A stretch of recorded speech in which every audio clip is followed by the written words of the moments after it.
नमस्कार. SK and logic career काउन्सिलिंगमध्ये आपलं स्वागत आहे. MHT CET 2026 ची तयारी करणाऱ्या सगळ्या विद्यार्थ्यांसाठी आजचा हा भाग खूप महत्त्वाचा आहे. रजिस्ट्रेशन कधी सुरू होणार, कोणती कागदपत्र लागतील, असे बरेच प्रश्न मनात असतील, बरोबर ना? तर काळजी करू नका. या सगळ्या प्रश्नांची उत्तरं आज आपण एकदम सोप्या भाषेत जाणून घेणार आहोत. चला तर मग सुरू करूया. बरं, MHT CET म्हणजे नेमकं काय? अगदी सोप्या भाषेत सांगायचं झालं तर ही परीक्षा म्हणजे महाराष्ट्रातल्या टॉप इंजिनिअरिंग, फार्मसी किंवा ॲग्रिकल्चर कॉलेजेसमध्ये प्रवेश मिळवण्याची एक मास्टर की आहे. म्हणजे यापैकी कुठल्याही क्षेत्रात करिअर करायचा असेल तर ही परीक्षा सगळ्यात मोठी संधी आहे, हे नक्की. ठीक आहे. मग पहिला प्रश्न जो मनात येतो तो म्हणजे MHT CET दिल्यावर नक्की कुठल्या कोर्सेसना ॲडमिशन मिळतं आणि हो, कोणकोणत्या कॉलेजेसचे दरवाजे आपल्यासाठी उघडतात? चला बघूया. तर बघा, MHT CETमुळे मुख्यत्वे 3 महत्त्वाच्या स्ट्रीम्समध्ये जाता येतं. पहिलं अर्थातच इंजिनिअरिंग म्हणजे BE किंवा BTech.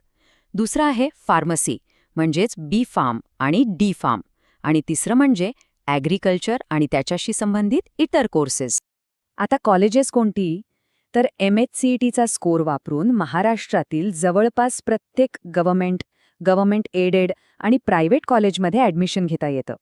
यात COEP, VJTI, SPIT सारख्या टॉपच्या इन्स्टिट्यूट्सचा सुद्धा समावेश आहे. आणि हो, एक गोष्ट पक्की लक्षात ठेवायची, जर गव्हर्नमेंट कॉलेजमध्ये जायचं असेल तर MHCETच्या स्कोरलाच सगळ्यात जास्त महत्त्व दिलं जातं. आता एक खूप स्मार्ट स्ट्रॅटेजी पाहूया. बघा, जर JEE मेन आणि MHT CET या दोन्ही परीक्षा दिल्या असतील तर एक जबरदस्त फायदा मिळतो. ॲडमिशन प्रोसेसच्या वेळी या दोन्हीपैकी जो स्कोर जास्त चांगला आहे तो वापरता येतो. म्हणजे विचार करा, चांगल्या कॉलेजमध्ये सीट मिळवण्याची शक्यता थेट दुप्पट होते.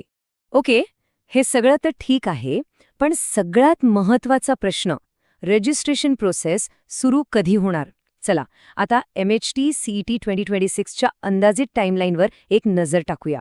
म्हणजे काय की कोणतीही महत्त्वाची डेट आपल्याकडून मिस व्हायला नको. हे जे अंदाजित वेळापत्रक आहे ते आपल्या कॅलेंडरमध्ये मार्क करूनच ठेवा. बघा, साधारणपणे जानेवारी 2026 मध्ये रजिस्ट्रेशन सुरू होईल. फेब्रुवारीच्या शेवटपर्यंत विदाऊट लेट फी फॉर्म भरता येईल. पण समजा उशीर झाला तर मार्चच्या पहिल्या आठवड्यापर्यंत लेट फी भरून फॉर्म सबमिट करता येतो. पण एकच सल्ला असेल, वेळेवर फॉर्म भरलेलं कधीही चांगलं, नाही का? इथे एक गोष्ट मात्र लक्षात ठेवली पाहिजे. या ज्या तारखा आहेत त्या टेंटेटिव्ह आहेत, म्हणजे अंदाजित. फायनल आणि अचूक तारखा ह्या महाराष्ट्र CET सेलच्या ऑफिशियल नोटिफिकेशन नंतरच कळतील. त्यामुळे त्यांची जी अधिकृत वेबसाईट आहे ती रेग्युलरली चेक करत राहणं खूप गरजेचं आहे. चला, तारखांचा अंदाज तर आला. पण आता पुढचा महत्त्वाचा टप्पा, फॉर्म भरताना कोणती डॉक्युमेंट्स लागतील? चला, आपण त्याची एक चेकलिस्टच बनवून टाकूया. म्हणजे काय होईल की ऐन वेळी आपली धांदल उडणार नाही. सर्वात आधी सामान्य कागदपत्र जी प्रत्येकाला लागतील. यात येतं अपडेटेड आधार कार्ड, अपार ID, 10वी आणि 12वीची मार्कशीट किंवा सर्टिफिकेट, नॅशनॅलिटी सर्टिफिकेट आणि हो, महाराष्ट्राचं डोमिसाईल सर्टिफिकेट. ही सगळी कागदपत्र आत्ताच एका फाईलमध्ये रेडी ठेवली पाहिजेत. आता जे विद्यार्थी रिझर्वेशन कॅटेगरीमधून अर्ज करणार आहेत त्यांच्यासाठी काही अतिरिक्त कागदपत्र लागतील. ती म्हणजे स्टेट लेव्हलचं caste certificate, caste validity certificate, non creamy certificate आणि EWS कॅटेगरीसाठी EWS सर्टिफिकेट.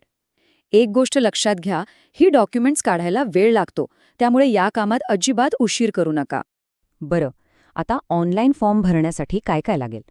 एक रिसेंट पासपोर्ट साईज फोटो, सहीची स्कॅन केलेली कॉपी, एक ॲक्टिव्ह ईमेल ID आणि ॲक्टिव्ह मोबाईल नंबर.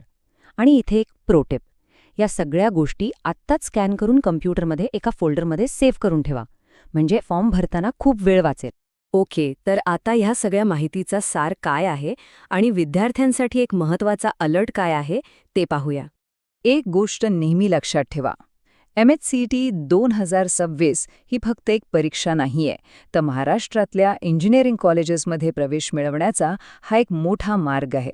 जर प्लॅनिंग व्यवस्थित असेल, डॉक्युमेंट्स वेळेवर तयार असतील आणि रजिस्ट्रेशन वेळेत केलं तर चांगल्या कॉलेजमधलं ॲडमिशन नक्कीच मिळू शकतं. या संपूर्ण प्रोसेसमध्ये जर कुठेही अडचण आली किंवा काही वैयक्तिक मार्गदर्शन हवं असेल तर आम्ही SK and logic career counselling मदतीसाठी नेहमीच तयार आहोत. स्क्रीनवर जे नंबर्स दिसत आहेत त्यावर संपर्क साधू शकता. सगळ्यांना उज्ज्वल भविष्यासाठी खूप खूप शुभेच्छा.